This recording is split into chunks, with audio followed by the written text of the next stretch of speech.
మామూలుగా ఐఏఎస్‌కి ప్రిపేర్ అయ్యే స్టూడెంట్స్ చాలా సందర్భాల్లో చెప్పే మాట ఏంటంటే, "సార్ మూడ్ ఆఫ్ అయిపోయింది సార్. నాకు మూడ్ రావట్లేదు సార్ చదువుకోవడానికి. కాన్సంట్రేషన్ కుదరట్లేదు సార్."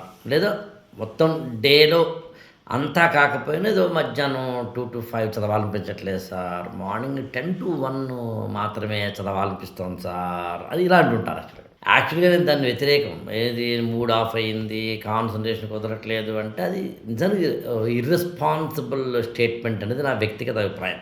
అయినా సరే మొత్తం మీదైతే నాకు మూడ్ ఆఫ్ అయింది అన్నప్పుడు ఏం చేయాలి? నేనేమంటాను చూడండి.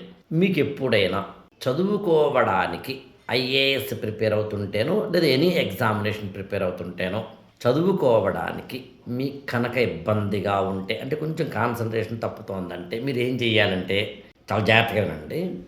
మీరు ఏదో ఒక ఓల్డ్ క్వెషన్ పేపర్ అనాలిసిస్ చేయండి. పీవైక్యూ అనాలిసిస్ చేయండి.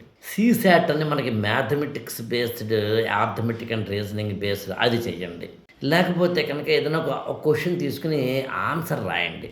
లేకపోతే కనుక ఏదైనా ఏదో ఒక ఓల్డ్ క్వెషన్‌లో ఒక సబ్జెక్ట్ తీసుకొని, ఆ సబ్జెక్ట్‌ని నువ్వు ఎంతవరకు చదివావో దాన్ని బేరీజు వేయండి. లేదా గత 20 రోజులుగా, 50 రోజులుగా, 100 రోజులుగా నువ్వు ఏమేమి చదివావు, ఎప్పుడు చదివావు, ఎలా చదివావు అనే దాన్ని అర్థం చేసుకోండి. కొత్త టైమ్ టేబుల్ ఎలా వేసుకోవాలి, ఆల్రెడీ వేసుకున్న టైమ్ టేబుల్‌ని ఎందుకు నేను కంప్లీట్ చేసుకోలేకపోయానని కారణాలు రాయండి. ఇవన్నీ చేస్తే మీకు తెలియకుండా మీ బ్రెయిన్ ఏం చేస్తుందంటే యాక్టివేట్ అవుతుంది.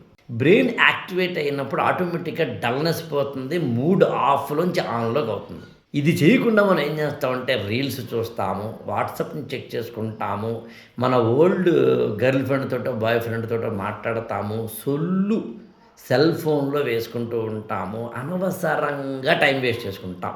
మనం ఏమనుకుంటున్నాం I'm giving relaxation to my mind అనుకుంటున్నాం. కానీ ఆ రిలాక్సేషన్ ఏమవుతుంది?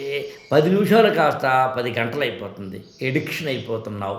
ఎప్పుడైతే మనకి మూడ్ అదో కాన్సంట్రేషన్ తప్పుతోంది అన్నప్పుడు కనుక అన్‌హెల్తీ ప్రాక్టీసెస్‌లో కనుక మైండ్‌కి ఎనర్జీ ఇస్తే, మైండ్ ఎప్పుడు అన్‌హెల్తీ ప్రాక్టీసెస్ మీదకి వెళ్ళమంటుంది. అక్కడి నుంచి నువ్వు సెల్ ఫోన్‌లో చాటింగు, పోర్న్ వీడియోస్ చూడ్డాలు, లేకపోతే ఇంకొకటి అటువైపుకి నీ మైండ్ అంతా వెళ్ళిపోయి ఒక స్టేజ్ వచ్చేసరికి నీ ప్రిపరేషన్ అంతా ఢమాలయిపోతుంది. కాబట్టి have positive recreation programs and mind activation programs whenever you are in the mood of.